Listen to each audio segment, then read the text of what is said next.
कि बंगाल में दाल नहीं डलेगी, नहीं। 0 to 0 धरातल पर 0 to 0 आएगा बंगाल में, ये हमारा दावा है। ये महिला दिवस आने वाला है, वहाँ की महिला जो शेरनी है वो इस देश को जवाब देगी, इस सरकार को वो जवाब देगी। क्योंकि ममता बनर्जी जो है ना, वो मोदी के हर मंसूबों को पहचान लेती है, उसको घुसने नहीं देती है। बेचारा वो तो परेशान है कि कैसे भी बंगाल में घुसे, बच्चा भी परेशान है कि कैसे उसको भगाए, समझे। और ये जो मोदी जी जो चूचापर कर रहे हो ना, काले कानून वापस करो, नहीं तो आपका भी अब घेराबंदी चालू होने वाला है। मेरे जो फादर हैं वो एक जवान हैं, मैं उनकी बेटी हूँ और मुझे गर्व है कि मैं एक जवान की बेटी और एक किसान की बहू हूँ। मुझे इस पर बहुत ज़्यादा गर्व है। मैं संदेश देना चाहती हूँ आपके माध्यम से कि हर वहाँ तक मेरी आवाज़ पहुँचे। और जो लोमड़ीपना है ना इन लोग का, वो ममता बनर्जी जैसे शेरनियों के सामने टिकने वाला नहीं है, वो सफाया होने वाला है। बंगाल का बच्चा भी जानता है कि मोदी डरपोक कायर है, अडानी अंबानी का चमचा है। আমি তোমাদেরকে ভালোবাসি, তোমরা যুক্ত হও, সংঘর্ষ করো, জিতবো, লড়বো, মরবো। तो मैं यही कहना चाहती हूँ कि हम पूरी दुनिया से प्रेम करते हैं और हम लोग जीतेंगे, लड़ेंगे और मरेंगे भी, लेकिन मरना भी कायरता है। हम पार्लियामेंट को घेरने की कोशिश में लगे हैं। नमस्कार, आप बहुजन टीवी देख रहे हैं और मैं आपके साथ प्राची हूँ। फिलहाल मैं गाज़ीपुर बॉर्डर पर हूँ और महिला ब्लॉक के सामने खड़ी हूँ। महिला ब्लॉक के सामने इसलिए खड़ी हूँ क्योंकि 8 मार्च को महिला दिवस है। गाज़ीपुर बॉर्डर पर सभी त्यौहार बहुत अच्छे से मनाए जाते हैं, सभी जश्न बहुत अच्छे तरीके से मनाए जाते हैं और इसीलिए ये ज़रूरी है, ये जानना ज़रूरी है कि आखिर इस बार महिला दिवस कैसे मनाया जा रहा है गाज़ीपुर बॉर्डर पर। क्योंकि आपने भी देखा है कि किस तरह से किसान आंदोलन में महिलाओं ने पुरुषों का, किसानों का साथ दिया है। यहाँ आए, आंदोलन में डटे रहे, चाहे वो लंगर हो या फिर स्टेज संभालना या फिर अन्य मैनेजमेंट की कोई भी प्रक्रिया हो, हर जगह महिलाओं ने अपना योगदान दिया है। इसी योगदान को देखते हुए आज हम यहाँ की महिलाओं से बात करेंगे, उनसे जानेंगे कि इस बार महिला दिवस पर आखिर वो क्या खास करने वाली है। आइए उनसे बात करते हैं और जानते हैं। तो महिला ब्लॉक के अंदर आ चुके हैं हम और पहले से काफ़ी बेहतर हो चुका है। हमने आपको इसके पहले भी महिला ब्लॉक की एक तस्वीर दिखाई थी। पहले मैं दिखा देना चाहती हूँ कि किस तरह से इंतज़ाम कर दिया गया है महिलाओं के इस ब्लॉक में। ऊपर छप्पर लगा दी गई है, फैंस लगा दिए गए हैं और भी इंतज़ाम अभी होने बाकी हैं। अभी फ़िलहाल महिला दिवस आ रहा है और उसके मकसद से हम रवनीत जी के साथ जुड़े हुए हैं। रवनीत के बारे में आपको बता दूं कि इन्होंने महिला ब्लॉक में एक बहुत बड़ा योगदान दिया, ना केवल महिला ब्लॉक में बल्कि मैनेजमेंट में भी इनका काफ़ी बड़ा योगदान रहा है। इसीलिए हम आपसे जानना चाहते हैं रवनीत कि इस बार महिला दिवस पर क्या खास हम देखेंगे गाज़ीपुर में, क्योंकि हर बार हमें कुछ नया देखने को मिलता है। देखिए, जो पिछला महिला किसान दिवस हमने मनाया था जनवरी में, तो उसकी बहुत ही सराहना हुई थी क्योंकि मंच यूजुअली जो है वो सुबह 10 बजे शुरू हो जाता है और 5 बजे तक ख़त्म हो जाता है। पर उस दिन मंच सुबह 10 बजे शुरू हुआ था और शाम को 7 बजे तक चला था और कई वक्ता ऐसी भी थी जो अगले दिन भी बोलना चाह रही थी। तो अभी उस दिन ये भी देखना पड़ेगा कि यूजुअली जो है 11 लोग बैठते हैं अपने अनशन पे, उस दिन 21 महिलाएं बैठी थी अनशन पे और 5 महिलाओं को हमें हाथ जोड़ के बारी बारी बोलना पड़ा था कि आप कल बैठ जाइएगा। तो ये बहुत ही खूबसूरत पहलू दिखने को मिल रहा है महिलाओं का इस आंदोलन में। तो इस आंदोलन में जो है, जो आपने पूछा कि 8 तारीख को क्या नया देखने को मिलेगा, तो इस बार आपको देखने को मिलेगी इंकलाबी मेहंदी। अच्छा, ये इंकलाबी मेहंदी क्या है, थोड़ा हमें एक्सप्लेन करिए। देखिए, जो सौंदर्यता है उसको महिलाओं का गहना उससे जोड़ के हमेशा देखा जाता है और उसमें एक आता है मेहंदी। तो मेहंदी को देखा जाता है कि महिलाओं का एक गहना है अपने आप को सजाने का, संवारने का। पर इस बार हम उसको एक नया रूप देना चाहते हैं। इस बार हम दिखाना चाहते हैं कि वो मेहंदी जो है, वो मेहंदी सिर्फ खुद को सजाने संवारने के लिए नहीं, एक मैसेज लोगों को देने के लिए और संविधान को बचाने के लिए भी हम अपने तन पे जो है एक मैसेज लिखवाएंगे। तो इस बार जो यूजुअली मेहंदी लगाई जाती है सिर्फ अपने हाथ सजाने के लिए, इस बार उसी मेहंदी से किसान आंदोलन के नारे लिखे जाएंगे और हल बनाए जाएंगे और महिलाएं एक दूसरों के हाथों पे मेहंदी लगाएंगी, रचाएंगी, ताकि वो मेहंदी ऐसे ना हो कि एक ही दिन में मिट जाए। वो मेहंदी हमेशा रहे और वो फोटो के द्वारा लोगों को भी पता चले कि सौंदर्यकरण का सिर्फ मतलब ये नहीं होता खुद को सजाना, ये देश हित में भी इस्तेमाल हो सकती है। ये बहुत ही अलग आइडिया है, बहुत इनोवेटिव आइडिया है और मतलब वाकई में मुझे लगता है कि ये सभी के लिए एक बहुत बड़ा मैसेज होगा जब महिलाएं अपने हाथ पे नारे लिखवाएंगी किसान आंदोलन को लेकर के। मैं बता दूं कि ये महिलाएं केवल आपको लंगर बनाते नहीं नजर आएंगी, इन महिलाओं ने पूरा मैनेजमेंट संभाला है। इतना आसान नहीं होता है किसी भी आंदोलन को, 100 दिन से ऊपर होने जा रहे हैं इस आंदोलन को लगातार यहाँ पर चलाया जा रहा है, ना केवल गाजीपुर बॉर्डर पर बल्कि सिंघू बॉर्डर, टिकरी बॉर्डर, हर जगह पर महिलाओं का योगदान है। चाह रहा है कि महिलाएं संचालन करेंगी मंच का, ऐसा है क्या? जी, महिलाएं संचालन करेंगी, महिलाएं वक्ता हैं, महिलाएं कवि हैं, महिलाएं अनशन पे बैठेंगी, महिलाएं वॉलेंटियर है। मतलब क्या है जो महिलाएं नहीं कर रही हैं। यहाँ पर मैनेजमेंट से लेके आप देखेंगे पूरी व्यवस्था में जो मेरी बहनें हैं, जो मेरी माताएं हैं, पूरा ध्यान रख रही है।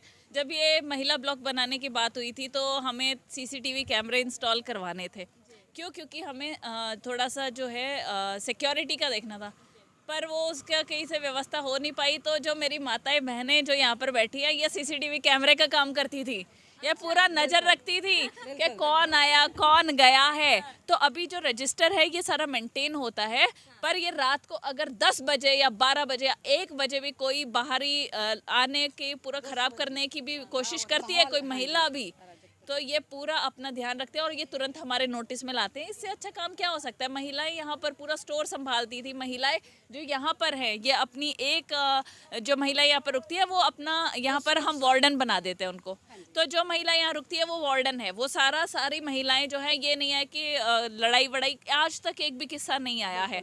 तो ये सारे, हाँ आएगा भी नहीं, ये सारी, मैं भी ये कहना चाहूँगी क्योंकि महिलाएं एक सिर्फ पूरे हिंदुस्तान में हमारी बहुत सारी बोलियां हैं, बहुत सारे राज्य हैं, बहुत सारी भाषाएं हैं और आज यहाँ जो है ये सारी भाषाएं, बोलियां और जात पात इकट्ठा होके, क्योंकि यहाँ हर स्टेट का महिलाएं यहाँ पे आई हैं और अपनी अपनी बोलियों में जो है वो अपनी बात रखना भी चाहती है। और हमें बहुत खुशी होती है कि हम आज से पहले क्यों नहीं समझ पाए कि हमारा इतना सुंदर देश है और इतनी सुंदर सुंदर बोलियां हैं, इतने सुंदर सुंदर हमारी मातृशक्ति जो है वो इतने जोश के साथ यहाँ पे इकट्ठा हुई है अपनी प्रतिभा को रखते हुए। मैं इसी के साथ ये भी कहना चाहूँगी कि मुझे भी गर्व है कि मैं मतलब मेरे जो फादर हैं वो एक जवान हैं, मैं उनकी बेटी हूँ और मुझे गर्व है कि मैं एक जवान की बेटी और एक किसान की बहू हूँ। मुझे इस पर बहुत ज़्यादा गर्व है। मैं संदेश देना चाहती हूँ आपके माध्यम से कि हर वहाँ तक मेरी आवाज़ पहुँचे और उन बहनों को मैं कहना चाहूँगी कि जो आज घर में भी बैठी हैं ना, तो आपको अपने को कमज़ोर मत समझिए, आपके अंदर भी वो ताकत है, आप भी बहुत कुछ कर सकती है। अगर आप एक घर चला रही हैं, एक पूरे परिवार को चला रही है, वो भी आपकी एक ताकत है, वो भी आपका एक मैनेजमेंट है, क्योंकि ये हर किसी में ताकत नहीं होती है। 7वरून आले तर संविधानी म्हणजे सुप्रीम कोर्टला बी माहिती आहे राम मंदिर बांधायला सगळ्यांची मनाई होती। अरे देव आहे, कसं तर नाही कसं तरी तुमचा फायदा तुमचाच आहे, काही दुनियेचा नाही, तुमचा पार्टीवाल्याचाच फायदा आहे की जिथल्या तिथं तुम्ही समाधानीनं राहा। ह्या दिल्लीत एवढी लहान मुलाची किंवा गरीब लोकांची एवढी हालत करू नका तुम्ही। इस महिला ब्लॉक में हर राज्य, हर प्रांत, हर एज ग्रुप के लोग आपको मिलेंगे। छोटी सी बच्ची भी यहाँ पर है और भी जो यंग लेडीज़ हैं वही भी यहाँ पर है, उनसे भी हम बात करके जानेंगे कि इस बार महिला दिवस पर क्या खास संदेश देना चाहते हैं आप। नमस्कार, मैं नीलम गुप्ता भारतीय, वेस्ट बंगाल कोलकाता से। मैं महिलाओं को यही संदेश देना चाहती हूँ कि नारी तुम महान हो, नारी तुम गौरव हो, तुम अभिमान हो और नारी ने ही रचा इस विधान को। हमारा नतमस्तक है, तुम्हें प्रणाम है, क्योंकि नारी ही दुर्गा का प्रतीक है, नारी ही काली है। जिस तरह से 24 घंटे एक पैर पे खड़े होकर नारी अपना घर संभालती है, यदि वो देश की सत्ता को संभाले ना तो पूरी दुनिया में उजियारी ला सकती है। हो सकता है मोदी जी गूगल से डाउनलोड करके रोटियां खाते होंगे या लॉलीपॉप सबको दिखाते होंगे, तो मैं ये कहना चाहती हूँ कि आप यहाँ पे आओ, अंबानी अडानी का चौकीदारी छोड़ो, महिलाओं को सुरक्षा प्रदान करो। और मैं चाहती हूँ सिख धर्म की कोई महिला आके प्रधानमंत्री की कुर्सी पर बैठे और ये जो पूरा भारतवर्ष है ना उसको सुनहरा बना दे, क्योंकि ये मोदी जी के वश की बात ही नहीं है। आप कोलकाता से आती हैं, इसलिए कोलकाता की राजनीति से जुड़ी मेरे कुछ सवाल हैं, क्योंकि अभी वहाँ पर चुनाव भी है, तो क्या माहौल आपको नज़र आ रहा है? क्योंकि आप वहाँ से जुड़ी हैं, आप वहाँ की ज़मीनी हकीकत ज़्यादा बेहतर बता पाएंगे। तो हमारी जो सीएम है ना, रॉयल बंगाल टाइग्रेस है, वो इतनी बेवकूफ़ भी नहीं है कि जो मोदी जी को यहाँ मतलब बंगाल में जगह दे। मोदी जी का वहाँ पे दाल नहीं गलने वाली है, वो सिर्फ अंबानी के घर में ही होती है। तो हम बंगाल के तरफ से, बंगालियों की तरफ से कहना चाहती हूँ, थोड़ा एक लाइन बंगाली में बोल देना चाहती हूँ कि आमी তোমাদেরকে ভালোবাসি, তোমরা যুক্ত হও, সংঘর্ষ করো, জিতবো, লড়বো, মরবো। ट्रांसलेट भी कर दीजिए। तो मैं यही कहना चाहती हूँ कि हम पूरी दुनिया से प्रेम करते हैं और हम लोग जीतेंगे, लड़ेंगे और मरेंगे भी, लेकिन मरना भी कायरता है। हम पार्लियामेंट को घेरने की कोशिश में लगे हैं।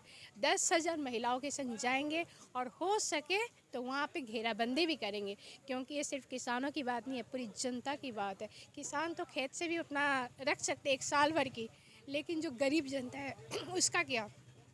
और आप देख ही रहे 26 जनवरी को पेट्रोल देने से इनकार कर दिया, तो ये रोटी देगा अंबानी अडानी? आपको लग रहा है कभी नहीं देगा। और जितनी भी हमारी माता बहनें बैठी हैं ना, वो दुनिया की गौरव है, ये अभिमान है, इन्हें नतमस्तक है, इन्हें नतमस्तक होना पड़ेगा जो है। तो बंगाल का छोड़, वह हम लोग अपना सलट लेंगे। तो अपना राज्य को संभाल, अपने घर को संभाल, समझे। और ये जो मोदी जी जो चूचापर कर रहे हो ना, काले कानून वापस करो, नहीं तो आपका भी अब घेराबंदी चालू होने वाला है। लेकिन मोदी जी तो वहाँ पहुँच गए हैं, अब बंगाल को पूरा तरीके से कैप्चर करने की कोशिश कर रहे हैं। बीजेपी की पूरी जोर लगा रही है बंगाल में अपना राज कायम। ये जो लोमड़ी पना है ना इन लोग का, वो ममता बनर्जी जैसे शेरनियों के सामने टिकने वाला नहीं है, वो सफाया होने वाला है। बंगाल का बच्चा भी जानता है कि मोदी डरपोक कायर है, अडानी अंबानी का चमचा है। यानी एक तरीके से आप कह रही हैं कि भाजपा नहीं आने वाली? बिल्कुल भी नहीं आएगी, क्योंकि वो कट के गिर जाएंगे सारे के सारे। तो महिलाओं से केवल हम इस बारे में बात नहीं करेंगे कि महिला दिवस पर क्या होने वाला है, क्योंकि इन महिलाओं को केवल किसान आंदोलन के अलावा राजनीति की भी पूरी जानकारी, और जिस तरह से किसान आंदोलन अब हर राज्य हर प्रांत में पहुंच रहा है, अब बॉर्डरों से निकल करके शहरों में गाँव में पहुंच रहा है, उसी तरीके से बंगाल के चुनाव में भी इस किसान आंदोलन का एक बहुत बड़ा योगदान होने वाला है, क्योंकि अब किसान नेता बंगाल जाने वाले हैं। इसी संदर्भ में आपसे जानना चाहती हूँ कि बंगाल की राजनीति पर कितना असर पड़ने वाला है जब किसान नेता यहाँ से जाएंगे? असर ऑलरेडी पड़ चुका है। जब से ये महापंचायत शुरू हो गई है, आपको हमारे नोटिस में जो चीज़ें आती हैं, पूरा देश चाहता है, पूरे हर स्टेट से एक रिक्वेस्ट आती है कि वहाँ पर भी महापंचायत हो। कुछ लोगों से हमें, जैसे बंगाल से भी कुछ लोगों की जो नॉलेज आती रहती, जो लोग यहाँ पर आते रहते हैं, वो हमें बताते रहते हैं कि हमारे पास पैसा नहीं है दिल्ली आने का, हम इतना गरीब हमारी व्यवस्था है। और कुछ लोग उनको गुमराह करने की कोशिश करते हैं, अरे ये तो बड़े लोगों के चोचले हैं, ये आपके लिए नहीं है। तो लोग जागरूक होना चाह रहे हैं, लोग ऑलरेडी जागरूक है। तो ये जो महापंचायत अब होने वाली है, ये एक तमाचा है इस सरकार के मुंह पे। हर महापंचायत एक तमाचा है इस सरकार के मुंह पे कि तुम अगर किसानों की बात नहीं सुन सकते, तुम अगर महिलाओं को ये बोलते हो कि आंदोलन मत लड़ो, जाके वहाँ बैठ जाओ। भाई जब कोविड में आप चुनाव कर रहे थे, तब महिलाओं को क्यों नहीं बोला जाके बैठ जाओ घरों में? और अब जब आंदोलन, जो कि हमारा फंडामेंटल राइट टू प्रोटेस्ट है, जब हम वो कर रहे हैं, तो आप बोल रहे हैं नहीं नहीं यहाँ महिलाओं की कोई ज़रूरत नहीं है। शर्म आनी चाहिए इस सरकार को। और ये जो है ऑलरेडी रिजल्ट बता रहे हैं कि बंगाल में दाल नहीं डलेगी, नहीं 0 to 0 धरातल पर 0 to 0 आएगा बंगाल में, ये हमारा दावा है। ये महिला दिवस आने वाला है, वहाँ की महिला जो शेरनी है वो इस देश को जवाब देगी, इस सरकार को वो जवाब देगी अपने वोट के माध्यम से। इतनी बेवकूफ़ हो ही नहीं सकती है, क्योंकि ममता बनर्जी जो है ना, वो मोदी के हर मंसूबों को पहचान लेती है, उसको घुसने नहीं देती है। बेचारा वो तो परेशान है कि कैसे भी बंगाल में घुसे, बच्चा भी परेशान है कि कैसे उसको भगाए, वो आने से पहले इसको भगाए। यहाँ के महिलाओं का एक तरीके से मत हमें मिल चुका है कि बंगाल में भी महिला शक्ति इस बार नजर आएगी। जिस तरह से ममता बनर्जी का पलड़ा भारी लग रहा है, अभी फिलहाल जितने लोगों से हमने बात की है, हम उनसे भी बात करेंगे जो यहाँ पर सबसे बुजुर्ग हैं, क्योंकि इन बुजुर्ग महिलाओं का भी एक बहुत बड़ा योगदान रहा है। जिस तरह से कड़ाके की ठंड पड़ी और तमाम तरह की नसीहतें दी गई कि आप लोग बूढ़े हैं, आप लोग घर चले जाइए, लेकिन अब महिला दिवस आ रहा है और 100 दिन पूरे हो चुके हैं, उसके उपलक्ष्य में क्या कहिए? अब देखिए, जब सांसद वहाँ क्रिमिनल है, सांसद करप्टेड है, तो कोई कानून नहीं है, कैसे कैसे रेप के उन पर इल्ज़ाम और इतने केसेस हैं, तो वो संसद में बैठे हैं, संसद में बैठ के हम लोगों के लिए डिसीजन ले रहे हैं।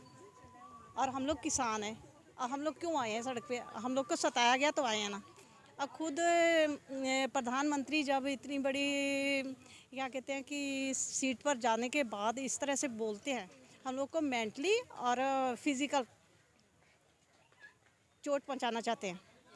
लेकिन वो कहते हैं ना कि कोई गाली देता है, कहते हैं वो गाली दे रहा है रोज़। हम कहते हैं हम लेते ही नहीं, जब तक हम लेंगे नहीं तो हम पर कोई असर नहीं है। सरकार कुछ भी बोलती है, हमें वो टॉर्चर करना चाहते हैं, लेकिन हम लोग टॉर्चर नहीं हो सकते कि हम लोग मेहनत करने वाले लोग हैं, मेहनत करके खाने वाले लोग हैं, और हम लोग कोई मांगने वाले तो है नहीं कि मांगने चल दें। और आप सबका बैकग्राउंड तो जानते ही है। अब यूपी वाले मिनिस्टर का क्या बैकग्राउंड है, प्रधानमंत्री जी का क्या बैकग्राउंड है। जिसने मेहनत करके खाया नहीं है उसको क्या पता है हमारा दर्द क्या है। इनकलाबी मेहंदी के बारे में आपसे सवाल करना चाहती हाँ, हूँ कि वो मुझे उसके बहुत बारे अच्छा में लगा। क्या सोचते हैं? मुझे अभी यहाँ के पता चला कि इस तरह का प्रोग्राम है, मुझे बहुत अच्छा लगा है। तो आप भी लगवाएंगे मेहंदी? बिल्कुल ज़रूर, सारी श्योर। मैं ये भी कहना चाहूँगी कि इतनी कड़ाके की ठंड में हमारी एक मातृशक्ति जो हमारी बुजुर्ग माताएं यहाँ पे जितने जोश से उस ठंड में आई थी, हमने भी, हमारे परिवार की मेंबर्स भी मतलब बहुत सारी आए थे, तो उनका एक कहना था जोश के साथ कि हमें घर नहीं बैठना है, क्योंकि हमारे जो बेटे और जो उनके नाती पोते यहाँ पे इतने ठंड में बैठे हैं, हम घर में ऐसे चैन की सांस लेके बिस्तरों में, गर्म बिस्तरों में नहीं बैठेंगे। हम जाएंगे मतलब बॉर्डरों के उसमें, और हम भी उनका मतलब कंधे से कंधा मिला के उनके साथ सहयोग करेंगे। और हम तब तक यहाँ से नहीं हिलेंगे जब तक यहाँ पे से ये काले कानून जो सरकार है वो रद्द ना कर दे। उनका जोश देख के जो है हमें भी एक नई ऊर्जा का अनुभव होता है। मैं उन माताओं को बहुत सलाम कहना चाहती हूँ और नतमस्तक करती हूँ उनके चरणों पे कि आज जो है वो पूरे सिर्फ एक किसानों की लड़ाई नहीं है, ये पूरी जन जन की लड़ाई है। और हमारी मातृशक्ति को उस समय याद किया जाएगा जब ये कानून जो रद्द हो जाएंगे और हमारी आने वाली पीढ़ियां इस कानून के बारे में समझेंगी। कि ये सब कुछ देख के कुछ लोग मुझे सवाल पूछते थे कौन कौन से राज्य से आती है महिलाएं, तो ये इंटरव्यू देख के हर किसी को ये उत्तर मिल गया होगा कि कौन कौन से राज्य से आती है महिलाएं। भारत के हर कोने से आई है महिलाएं। और जो सरकार ये कहती है कि हम हर जगह सीसीटीवी कैमरा लगा देंगे तो उससे रेप नहीं होंगे, और जब रेप हो जाता है कहते ओहो रेप हो गया, चलो अब इसकी शादी बलात्कारी से करा देते हैं। हम हर सवाल का हर जवाब देंगे 8 तारीख को महिला दिवस के लिए। और आप सारे उस दिन यहाँ पर आए, देखें कि हमारी जो महिलाएं हैं, हमारी बहनें, हमारी जो मातृशक्ति है वो किसी से कम नहीं है। इस आंदोलन में बराबर हम खड़े हैं अपने भाइयों के साथ। ये बेटा क्या नाम है आपका? गुरज्ञान साखी। आप कितने दिन से आए हो यहाँ पे? 1 महीने। 1 महीने। अच्छा लगता है आपको यहाँ पे? अच्छा, हाँ जी। अच्छा लगता है। किसके साथ आए हो बेटा? मम्मा आए हैं। मम्मा साथ में आई है। कहाँ रहते हो आप? नवाब रुद्रपुर। मैं झांसी की रानी हूँ। आप झांसी की रानी हो? मैं हारूंगी नहीं। आप हारोगे नहीं? जीत के जाएंगे। मैं बहन हूँ मैं। अच्छा। तो देखिए छोटे छोटे बच्चियां भी यहाँ पे आई हुई हैं, हर एज ग्रुप के लोग हैं यहाँ पर। और महिलाओं का ये कहना है कि ये लोग तब तक यहाँ पर रहेंगे जब तक कि किसानों का ये मसला हल नहीं हो जाता है। लगातार यहाँ पर महिलाओं का योगदान आपने भी देखा है। और जाहिर तौर से जिस तरह से ठंड का वो दौर था जब महिलाओं को वापस जाने के लिए भी कहा, बूढ़ी महिलाओं को वापस जाने को कहा, लेकिन उसके बावजूद महिलाएं यहाँ पर डटी रही। ये अपने आप में एक बहुत बड़ा संदेश है कि नारी शक्ति की ताकत क्या है। ये साफ तौर से किसान आंदोलन में देखा जा सकता है। इंकलाब जिंदाबाद, इंकलाब जिंदाबाद।